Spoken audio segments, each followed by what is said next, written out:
Lockdown पर कांग्रेस प्रवक्ता राजेश राठौड़ ने दी प्रतिक्रिया। सरकार पर कसा तंज, कहा सरकार को पहले ही लगाना चाहिए था लॉकडाउन। खगड़िया पहुंचे बीजेपी वरिष्ठ नेता सम्राट चौधरी।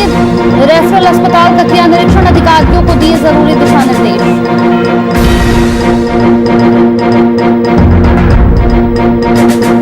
गिरिडीह में दवा दुकानों का निरीक्षण, उपायुक्त राहुल कुमार के निर्देश पर टीम ने किया निरीक्षण। दुकानों में दवा की कमी की ली जानकारी।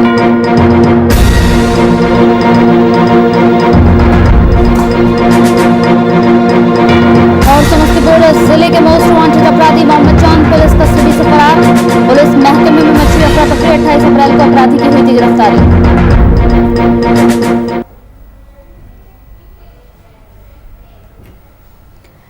नमस्कार, वीआईपी न्यूज में आपका स्वागत है। आपके साथ हाजिर हूं मैं कंचन। तो बिहार में कोरोना के बढ़ते प्रकोप को देखते हुए मुख्यमंत्री नीतीश कुमार ने राज्य में 15 मई तक लॉकडाउन की घोषणा कर दी है। राज्य में लॉकडाउन लगाने की जानकारी सीएम नीतीश कुमार ने खुद अपने यहां पर ट्वीट करके दी है। मुख्यमंत्री ने ट्वीट कर लिखा कि कल सहयोगी मंत्रीगण और पदाधिकारियों के साथ चर्चा के बाद बिहार में फिलहाल 15 मई 2021 तक लॉकडाउन लागू करने का निर्णय लिया गया है। इसकी विस्तृत मार्गदर्शिका और अन्य गतिविधियों के संबंध में आज ही आपदा प्रबंधन समूह को कार्रवाई करने के लिए निर्देश दे दिया गया है।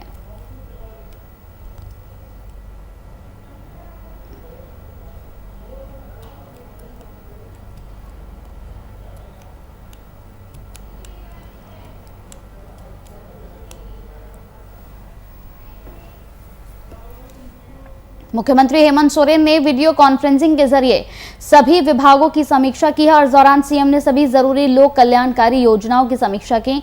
इस बैठक के आयोजन से मुख्य सचिव सुखदेव सिंह ने यहां बीते दिन कई विभागों के सचिवों से योजनाओं का क्रियान्वयन के लिए एक कार्य योजना के साथ उपस्थित होने का आदेश दिया था।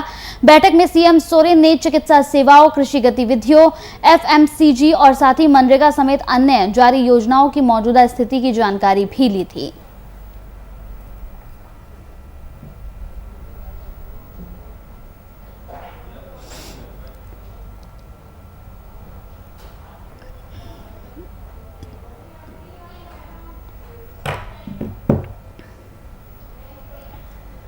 तो लॉकडाउन के फैसले के बाद राजनीतिक गलियारों से बयानों का दौर शुरू हो गया है। राजद के नेता हैं राकेश कुमार रोशन, जिन्होंने इस पर अपनी प्रतिक्रिया भी जाहिर की। उन्होंने साफ तौर पर कह दिया कि ये फैसला बिहार सरकार को पहले ले लेना चाहिए था।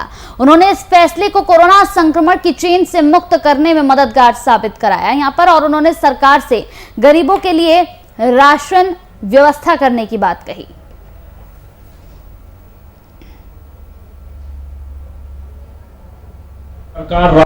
बिहार सरकार को यह कदम पहले उठाना चाहिए था, लेकिन सरकार ने देर कर दी। खैर देर हुआ, फिर भी उन्होंने जो फैसला लिया है बिहार की जनता को कोरोना संक्रमण के चैन से मुक्त करने के लिए, निश्चित रूप से यह फैसला जनहित में है। लेकिन साथ ही साथ सरकार को यह भी सोचना होगा कि जो गरीब हैं, जो दिन भर काम करते हैं और शाम में अपना रोजी रोटी चलाते हैं, वैसे तमाम लोगों को सरकार राशन का व्यवस्था करे और सरकार उनके जो आवश्यक चीजें हैं, जीवन उपयोगी सामानें, उनके लिए वो जीवन उपयोगी सामानों का उपलब्धता कराए। बिहार सरकार को यह कदम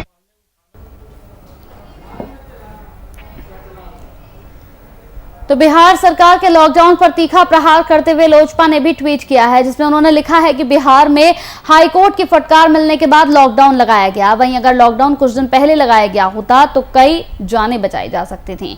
मुख्यमंत्री नीतीश कुमार ने लॉकडाउन लगाने में देरी कर दी। ये ट्वीट लोक जनशक्ति पार्टी के ट्विटर हैंडल से किया गया।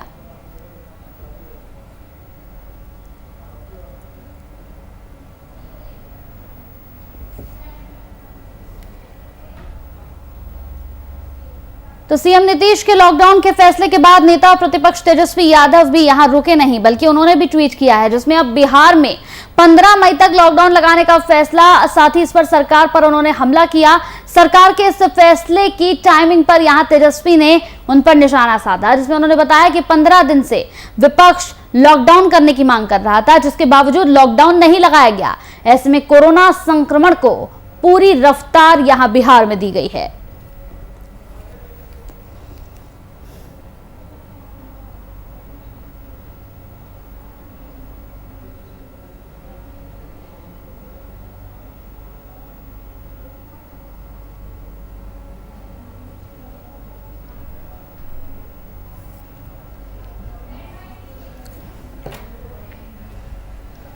तो लोक जनशक्ति पार्टी के बिहार प्रदेश के प्रवक्ता सह मीडिया प्रभारी कृष्ण सिंह कल्लू ने बयान जारी किया है, जिसमें उन्होंने बिहार सरकार पर तंज कसा है। साथ ही उन्होंने बताया कि अगर लॉकडाउन की घोषणा मुख्यमंत्री ने कुछ दिन पहले की होती तो कई मासूमों की जान बच जाती।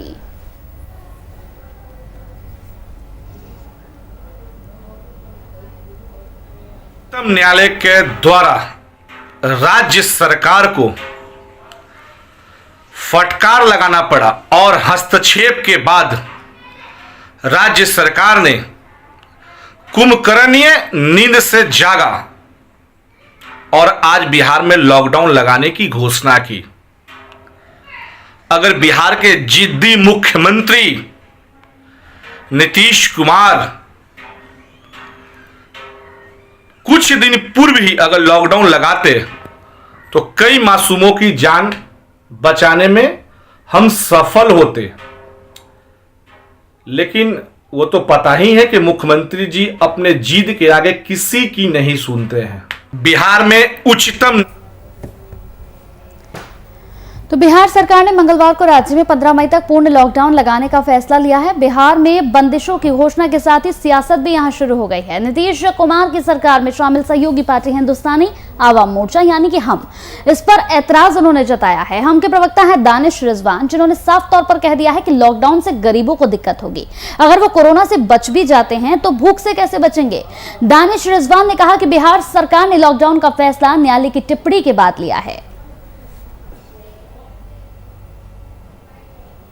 बिहार सरकार ने लॉकडाउन का फैसला निसंदेह न्यायालय की टिप्पणी के बाद लिया है, लेकिन हमें लगता है कि इस निर्णय के बाद कहीं ना कहीं से गरीब तबका निराश होगा, क्योंकि अगर वो कोरोना से बच भी सकता है लेकिन भूख से जरूर मर जाएगा।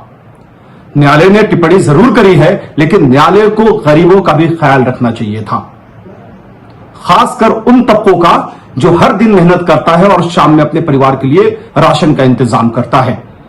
मेरा सरकार से अनुरोध है कि आपने लॉकडाउन का फैसला तो ले लिया है, लेकिन इस फैसले के साथ साथ आपको दिहाड़ी मजदूर और गरीबों की चिंता करनी होगी। जो लोग रोजाना मेहनत कर करके अपने परिवार का भरण पोषण कर रहे हैं, उनको हर मामले से छूट मिलनी चाहिए। जिन लोगों ने बैंकों से कर्ज लिया हुआ है, जो लोग किराएदार हैं, किराए पे रह रहे हैं, उनका किराया माफ होना चाहिए। बैंकों के लोन का जो इंटरेस्ट है वो माफ होना चाहिए। इस ओर सरकार को ध्यान देना चाहिए, नहीं तो जनता के बीच में आक्रोश पनपेगा, जिसका नतीजा बिल्कुल खराब होगा। देखिए, बिहार तो सीएम नीतीश कुमार के लॉकडाउन के फैसले के बाद राजनीतिक गलियारे से प्रतिक्रियाओं का जो दौर है वो शुरू हो गया है। एक और जहां तेजस्वी यादव ने इसे नौटंकी करार दे दिया, तो वहीं जेडीयू ने सीएम के इस फैसले का स्वागत किया है। जेडीयू के अनुसार बिहार में जिस तरह से कोरोना के ग्राफ को यहां पर तेजी से बढ़ता हुआ देखा जा रहा है, उसे देखते हुए मुख्यमंत्री ने सही वक्त पर सही निर्णय लिया है।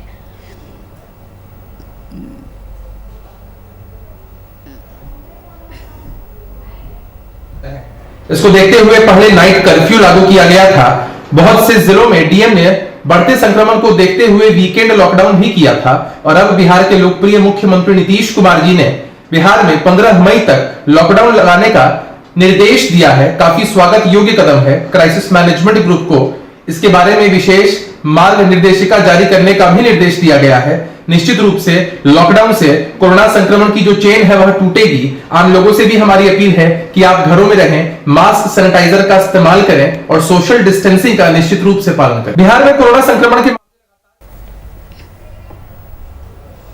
लॉकडाउन के फैसले के बाद राजनीतिक गलियारों से प्रतिक्रिया का दौर शुरू हो चुका है, जिसके बाद कांग्रेस प्रवक्ता राजेश राठौड़ ने भी यहां पर अपना बयान जारी किया है, जिसमें उन्होंने सरकार पर तंज कसते हुए कहा कि अगर लॉकडाउन पहले ही लगा दिया जाता तो कोरोना पूरी तरह से यहां पर जो फैल गया है वो नहीं फैलता।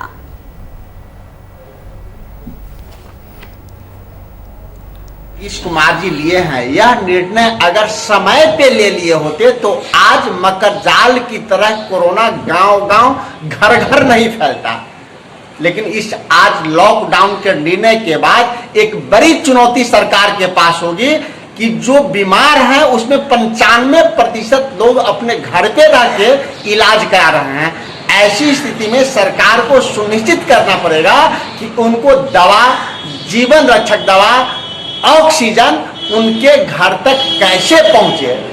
जो आज निर्णय माननीय नीतीश कुमार जी लिए हैं, न्यायालय के फटकार के बाद, बंगाल चुनाव के बाद, तो नीतीश कुमार का एक निर्णय तो आया भी, लेकिन केंद्र सरकार तो आज तक नहीं जगी है कि देश में कोरोना से नियंत्रण कैसे पाया जाए।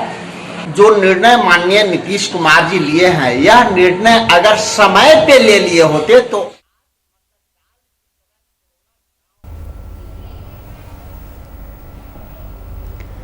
बिहार सरकार के पंचायती राज मंत्री और बिहार बीजेपी के वरिष्ठ नेता हैं सम्राट चौधरी, जिन्होंने आज खगड़िया पहुंचकर अपनी बातें रखी। उन्होंने यहां पहुंचने के बाद अनुमंडल स्थित राफेल अस्पताल का निरीक्षण किया। इस दौरान उन्होंने कहा कि बिहार में अब 15 मई तक के लिए 10 दिनों का लॉकडाउन लगा दिया गया है और इसीलिए लोगों को इसकी गाइडलाइन का पालन करना चाहिए। साथ ही लोगों से यहां पर सोशल डिस्टेंसिंग बनाए रखने की अपील की।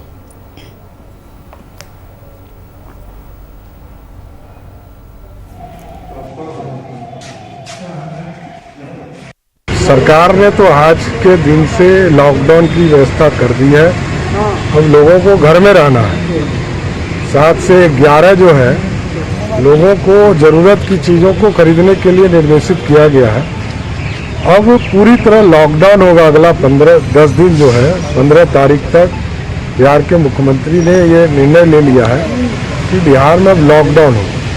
लॉकडाउन की परिस्थिति में हम लोग देख रहे थे तमाम जगह पर अनुमंडलीय अस्पताल में क्या कमी है, जिसके चलते हमारे मरीज क्यों नहीं वहाँ रह रहे। अभी हमने निरीक्षण किया, इसमें सबसे बड़ी चीज़ है कि सब व्यवस्था हमारा है गोगरी अनुमंडल को। ऐसा नहीं, कोई ऐसा चीज़ नहीं मिला हमको देखने को मिला जिससे कि हमको दिक्कत हो।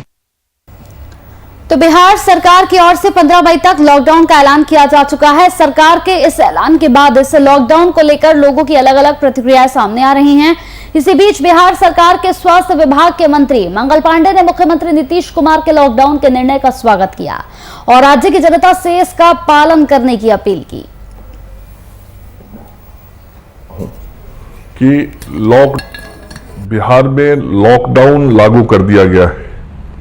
माननीय मुख्यमंत्री जी ने सभी संबंधित लोगों से चर्चा करके ये निर्णय किया है जो राज्य के लिए आवश्यक था।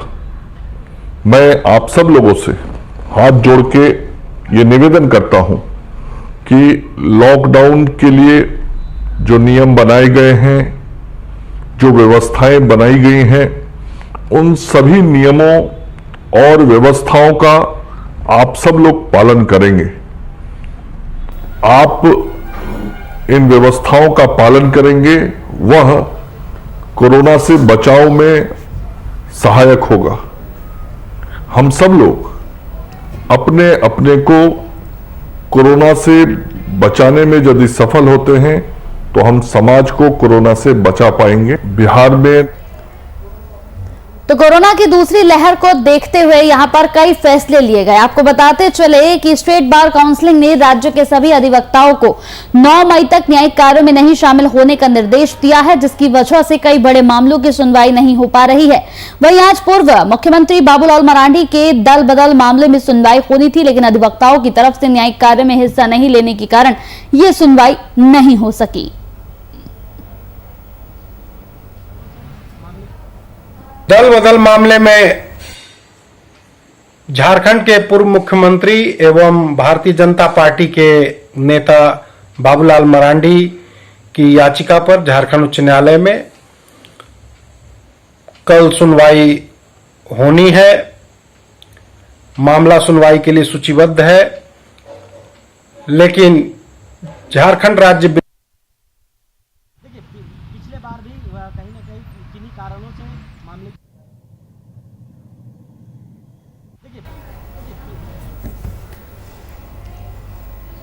कोरोना संक्रमण को लेकर बिहार में 15 मई तक लॉकडाउन की घोषणा के निर्णय पर बीजेपी ने बड़ा बयान दिया है। पार्टी के प्रदेश प्रवक्ता डॉक्टर राम सागर सिंह, जिन्होंने सूबे में कोरोना लहर के फैलाव को रोकने के लिए लॉकडाउन के फैसले को एक सराहनीय कदम बताया।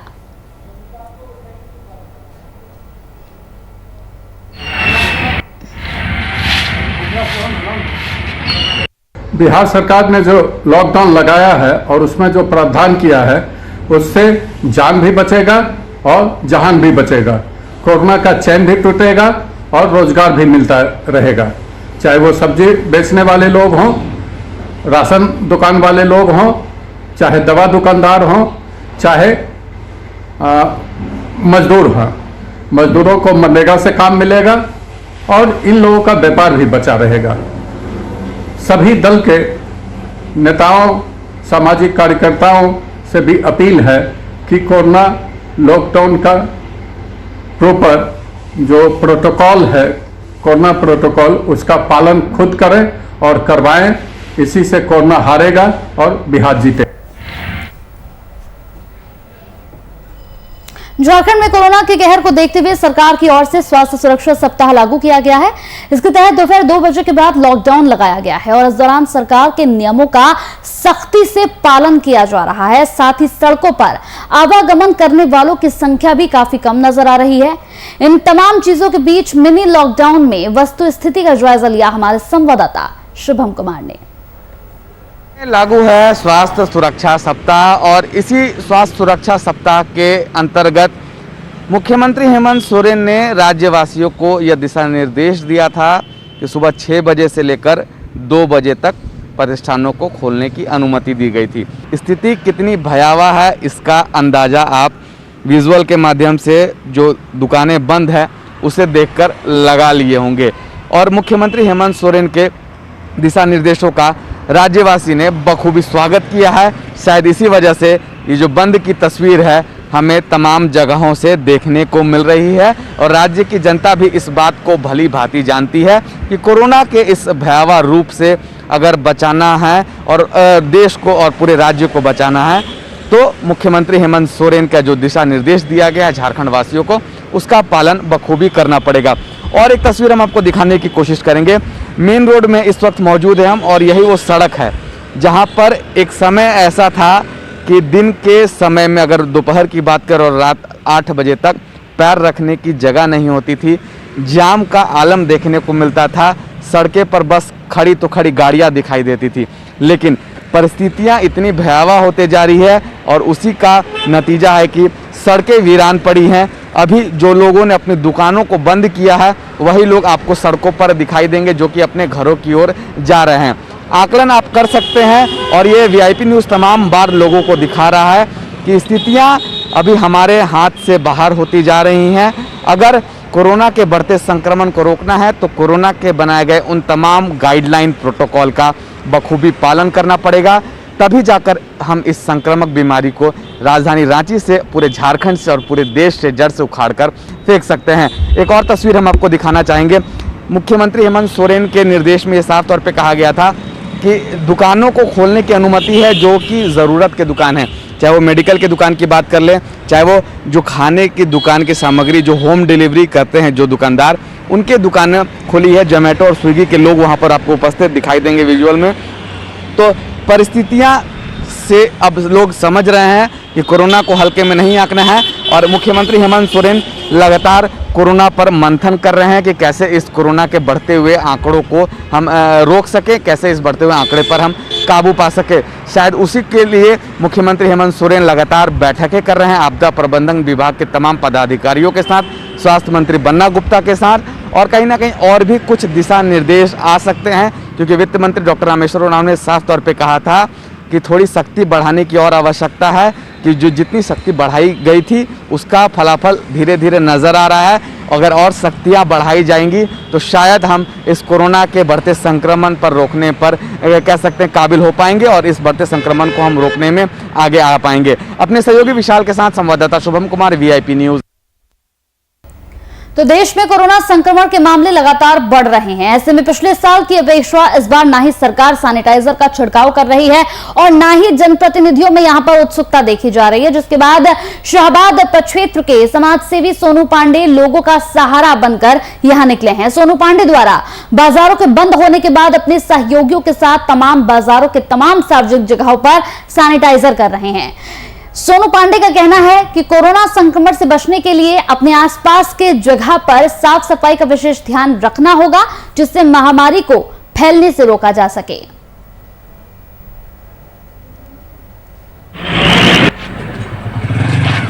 ये पिछले साल भी जब कोरोना का प्रकोप आया था तो हम जितना हमारी क्षमता है उतनी उसके अनुसार हम आम लोगों का मदद किए, फॉगिंग कराए और सैनिटाइजेशन का काम लगातार जिले में किए।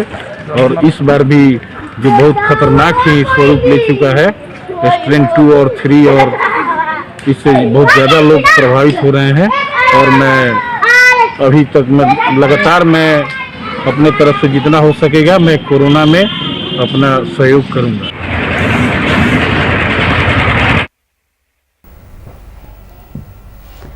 तो समस्तीपुर में कोरोना का कहर लगातार जारी है, जिसको देखते हुए लगातार अस्पतालों की हालत बिगड़ती जा रही है। और इसी कड़ी में समस्तीपुर के भाकपा माले के जिला स्थायी समिति सदस्य सुरेंद्र प्रसाद सिंह और जिलाधिकारी शशांक शुभंकर से दल सिंह सराय और पटोरी सरकार अस्पताल में वेंटिलेटर के लिए टेक्नीशियन कर्मी को नियुक्त कर तत्काल चालू करने की यहां पर मांग की गई है। स्थायी समिति सदस्य का कहना है कि उन्हें व्हाट्सएप के जरिए इसकी सूचना मिली, जो कि किसी के द्वारा यहां पर उन्हें भेजी गई थी, और तत्काल प्रभाव से इस पर काम करने की बात भी कही गई।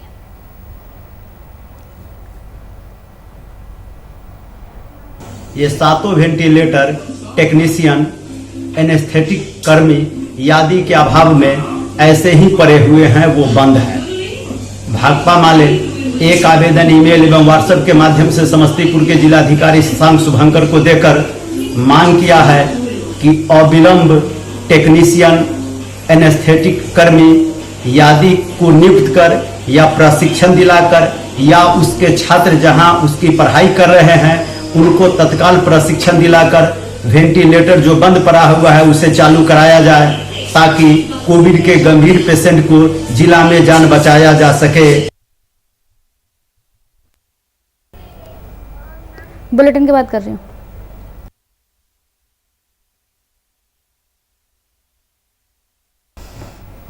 तो रायबरेली जनपद के यहां पर सदाव ब्लॉक के द्वितीय जिला पंचायत सदस्य प्रत्याशी ने मतगणना में धोखाधड़ी किए जाने का आरोप लगाया है। इस मामले में उनकी ओर से लगातार जांच की मांग की जा रही है।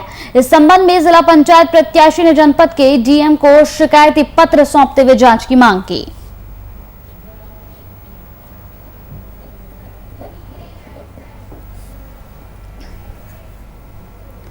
फिरोजाबाद में मतगणना को लेकर एक बार फिर से प्रशासन पर गड़बड़ी का आरोप लगा है, जिसमें वार्ड नंबर 24 के तमाम उम्मीदवारों ने गड़बड़ी का आरोप लगाया है।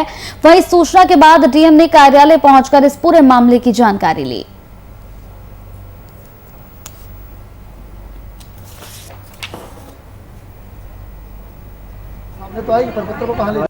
डीएम साहब ने तुरंत एडीएम साहब को फोन किया कि वार्ड नंबर 24 की जानकारी करिए। आरओ साहब को उन्होंने बुलाया। आरओ साहब देखिए, आरओ साहब को भी मैं इस पर फिंगर पॉइंट नहीं करूंगा। हो सकता है कि ये जो टाइपिंग वाले ने मिस्टेक कर दी हो, उसमें आपने डाटा ऊपर से नीचे हो गया उससे गलती से। मेरा तो बस इतना निवेदन है, जो सही है वो दूध का दूध और पानी का पानी होगा। हम इसलिए कह सकते हैं क्योंकि हम जब 2 बजे तक थे तो हमारे वोट जो थे वो 3600 के अप्रॉक्स थे। वोट काउंटिंग उन्होंने कराया तो हमारे 3600 के आसपास वोट थे। और जब हम सूची देख रहे हैं इनकी, तो सूची में हमारे 3100 वोट दिखा रहे हैं। और जिन जिन बूथों पर हमारे किसी पे 850, किसी पे 1200, किसी पे 1400 जो खुले थे, वहाँ उनके आधे आधे वोट दिखा रहे हैं। हम ये कह सकते हैं कि अनादली है।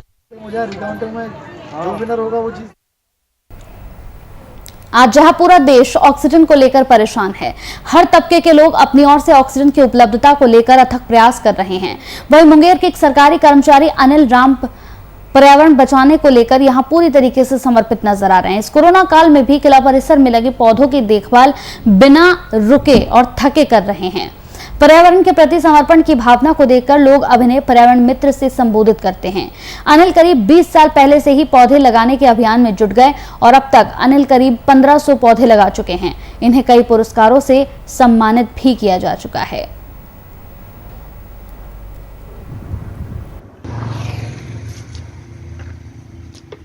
अनिल जी जो है वो किला परिसर में भी और कहीं भी जहाँ गाछ वृक्ष है, तो रोजाना बेचारे जाके वहाँ पानी पटाते हैं और गाछ लगाने का काम कर रहे हैं बहुत दिनों से। तो वो उनके जॉब है कलेक्ट्रेट में, लेकिन उसके अलावा भी वक्तन काम वक्त निकाल के गाछ लगाना और पानी पटाने का काम करते हैं। मुंगेर के भी लोगों को भी चाहिए कि उनको देखते हुए आसपास जहाँ पे जगह खाली है वहाँ गाछ लगाएं। और गाछ से आप जानते ही हैं कि गाछ से ऑक्सीजन प्रोड्यूस होता है। इसलिए कर रहा हूँ कि मनुष्य को अपना जीवन बचाना है, पर्यावरण को बचाना। और इसलिए कर रहा हूँ सर कि अभी ऑक्सीजन की बहुत दिक्कत है। एक आदमी करा था, हमको 1.5 लाख रुपया लग गया ऑक्सीजन में। मेरा उम्र हो रहा है 65 बरस, और आज तक हम प्राकृतिक लिए मतलब पानी नहीं दिए। ऑक्सीजन जब हमको ऑक्सीजन लिए 1.5 लाख रुपया लगा, तो हमको याद आया कि बाप रे बाप, इतना दिन तो हम ऑक्सीजन दे रहे हैं प्राकृतिक का, हम पानी नहीं दिए आज तक, और अब हम पानी घास में देंगे, घास को बचावेंगे। और हम इसीलिए कर रहे हैं सर कि ऑक्सीजन की बहुत जरूरी है। ऐसा टाइम आवेगा सर, आने वाला है कि लोग को ऑक्सीजन नहीं मिलेगा, पानी नहीं मिलेगा, बहुत दिक्कत होगी, ऑक्सीजन मिलना मुश्किल हो जाएगा। चलिए इसी के साथ वीआईपी न्यूज में मेरे साथ इतना ही। नमस्कार।